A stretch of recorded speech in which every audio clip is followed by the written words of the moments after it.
Hello and welcome to another episode of MNM Mindset and Muscle. It is a beautiful Saturday morning in Florida, getting in my cardio 6 days a week. Right now I'm doing a 30-minute brisk walk outdoors, just a great way to wake up rather than jumping straight onto work, my phone, all of that.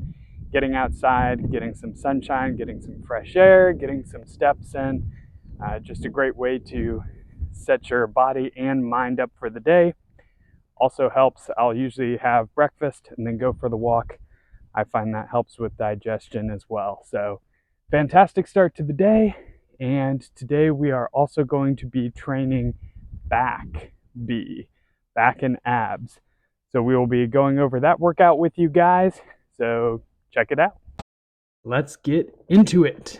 So we started with abs. We already covered that in a different video. Stability ball crunches, twists, and hanging leg raises. So moving into the first back exercise here, which is lat pull downs. We did a couple warm-up sets here, just really getting a good mind to muscle connection. And then we did 2 working sets, a heavy set and a back off set. We also did a few sets of cable single arm straight pull downs just to extra warm up and activate the lats before moving into this. You'll notice somewhat explosive movement on the way down, and then squeeze, brief pause just for a split second in the contracted position, and then controlling up to the top. Once we couldn't get any more full range repetitions, we knocked out a couple partials, just focusing on squeezing the lats as hard as we can and driving the elbows down. Especially on the second back off set, we took those partials to complete failure. After the pull downs, we moved on to rack deadlifts. We did 2 warm-up sets here as well and 2 working sets, a heavy set and a back off set here as well. Building up, back up in weight.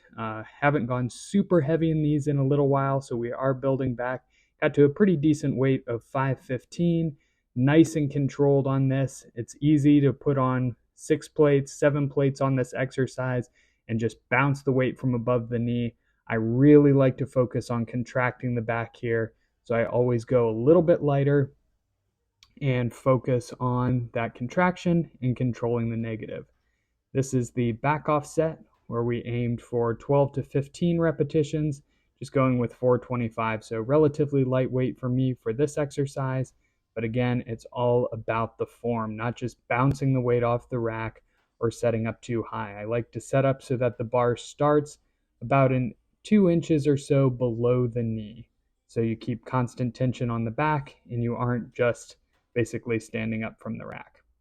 After that, we moved on to hammer strength seated rows. We did 1 warm-up set here. Back was already pretty fried. And then 2 working sets again, heavy set and a back off set. So the aim here is pulling with the elbows, keeping in close to the body. This is somewhat of a reverse grip position. This is also known as the DY row machine, named after Dorian Yates, as he really popularized that reverse grip rowing movement. So this is a great exercise to target the lats, focusing on getting that good stretch, driving back with the elbows, squeezing the shoulder blades together at the top, holding the contracted position for that split second, and then back to a controlled negative into the starting position. With the heavy set especially, we focused on going really explosive on the way up and then controlling the negative. Then when we moved into the back off set, everything was a little bit smoother and more fluid, just focusing on getting those repetitions in.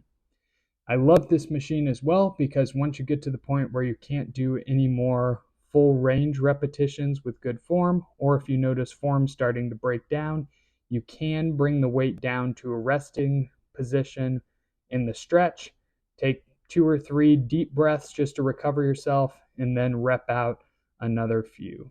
So this was the back off set, same thing.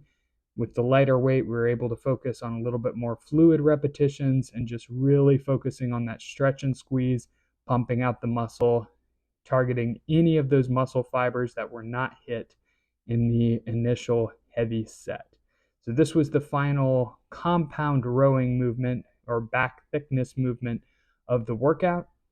After this, we moved on to another pull down variation, another width movement, which was the neutral grip lat pull down. So we did 2 sets there as well. We started off, we were already warmed up, so no warm-up sets needed. Started off with the heavy set and then moved into the back off set that is filmed here.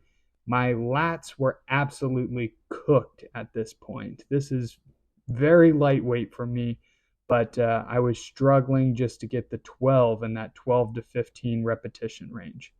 One thing you'll notice on this exercise is how I'm not straightening my arms all the way at the top. I'm trying to keep constant tension on my back and keep it off of the biceps as much as possible. So unless I need a rest pause, I'm keeping a slight bend in the elbow and focusing instead on bringing my lats down and back at the bottom here, and then raising my lats so my shoulders and traps almost come up in contact with my ears at the top.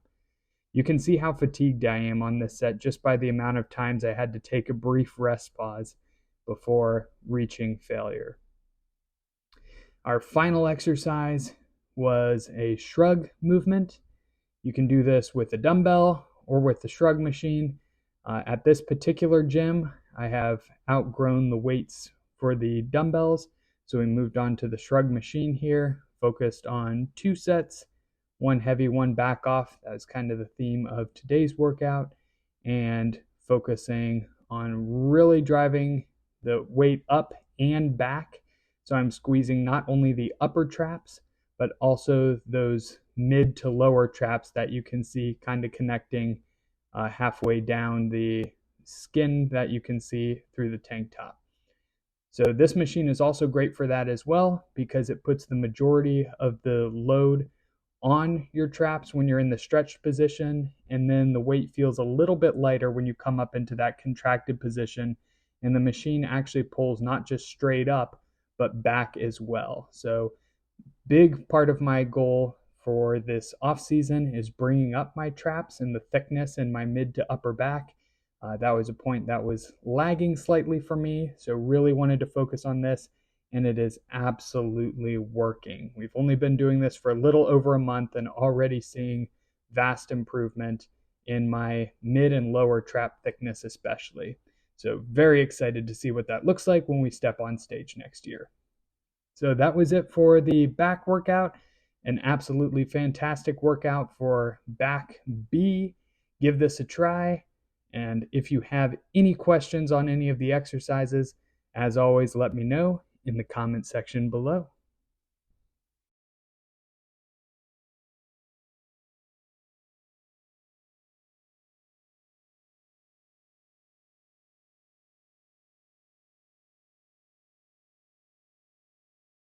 Now that we've covered the muscle part of the workout, at least future me has, I already know I crushed it, crushed a great back day.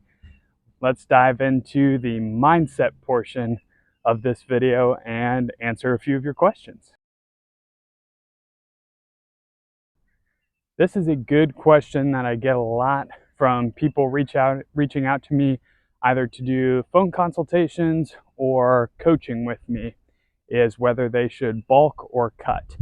And a lot of it depends on your goal, but the majority of it also depends on your starting position. So most people who I work with, their goal is to build muscle and be lean, to have a good aesthetic bodybuilding looking physique. Not necessarily to compete, but to have a good physique. So it all depends on their starting point. If they are at a point where they can't see their abdominals at all, not even the outline of that, then I usually recommend, if their goal is to build muscle, that we're going to start off by going in a small calorie deficit to focus on losing some of that body fat, keeping the protein up. The training intensity, we're going to modify the training program to the point where they can still build muscle. So I've seen so many people do it. I know a lot of people say it's hard or impossible, but I have seen a lot of people put on muscle while losing body fat if they're at that stage, provided they're not already an advanced bodybuilder, which you're probably not at that stage if you are. So that's one scenario.